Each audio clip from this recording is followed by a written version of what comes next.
Sa bawat pag-uusap namin sa araw-araw ay walang video call na hindi natatapos ng nakangiti. Hanggang sa naisipan kong puntahan na lang siya, Miss Friendly. Kaya isang random chat ang paghingi ko ng address niya. Hindi ko alam, Miss Friendly, kung bakit ako kinakabahan, gayong manghihingi lang naman ako ng address. Wala naman siyang madaming sinabi at binigay kaagad ang address niya, kasama ang apartment number. Ilang linggo na lang, Miss Friendly, at magsi 6 months na kami. Kaya naisipan kong supresahin siya. Naisipan kong bumili ng ticket para mapuntahan siya at makita. Halong kaba, overthink at halo-halong emosyon ang naramdaman ko, Miss Friendly, habang bumabiyahe. Pagsakay pa lang ng eroplano ay madami ng senaryong hindi maganda ang pumasok sa utak ko. Lalo na noong papalapit na ako sa apartment niya. Bumili ako ng isang mini cake na may nakasulat na Happy Mansari Love bago nagpatuloy sa building. Naalala ko ang sinabi niyang nasa ilalim ng mat ang susi niya sa apartment dahil makakalimutin daw siya, Miss Friendly. At ilang beses nang nasira ang seradora ng pinto dahil naiwala niya ang susi. Nang makapasok ako sa loob ng apartment, Miss Friendly, ay kaagad ko siyang tinext kung asaan na siya. Agad naman siyang nag-reply na nasa trabaho pa daw. Sinabi kong pagka-uwi niya ay mag-uusap kami. Ang reply naman ni Mark ay I love you. Ngiting-ngiti pa ako noon, Miss Friendly. Pero bago iyon ay bumili muna ako ng isang mini cake na may nakasulat na Happy Mansari Love bago nagpatuloy sa building.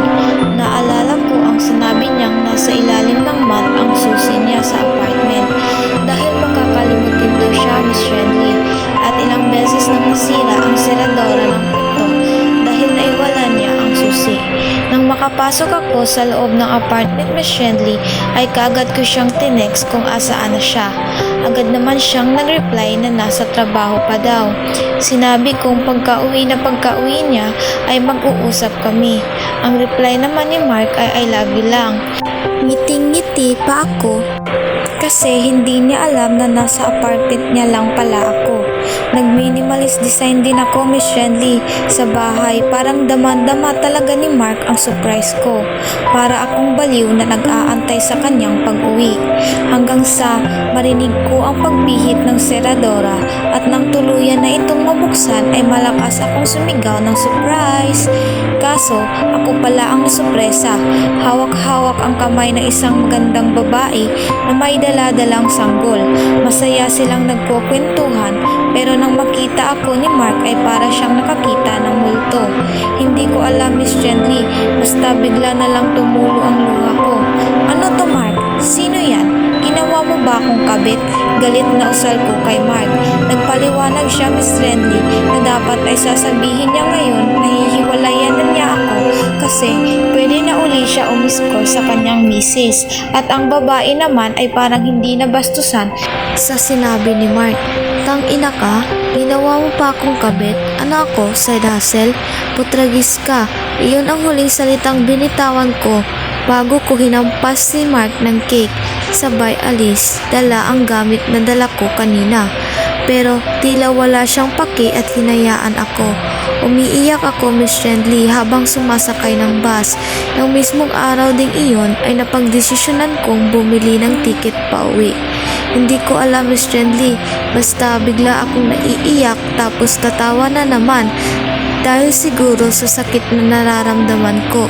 Akala ko okay na. Pag-land ko ng airplane, Miss Friendly, kaagad na nag-notif sa akin ang bangko na nag-wire transfer daw ako ng 100,000. Ubos ang laman ng savings ko, Miss Friendly. Tinawagan ko kaagad ang bangko, Miss Friendly, kung pwede bang i-retract nila ang transaction dahil hindi naman ako mismo ang gumawa ng transaction iyon. Pero ang sabi sa akin ng bangko ay wala na daw silang magagawa. Pagkatapos ng call, Miss Friendly, ay tinawagan ko si Mark at pinagmumura ng malutong. Isa lang ang sagot niya, bayad daw iyon sa lahat ng gastos niya. Nagpasalamat pa ang gago sa pera.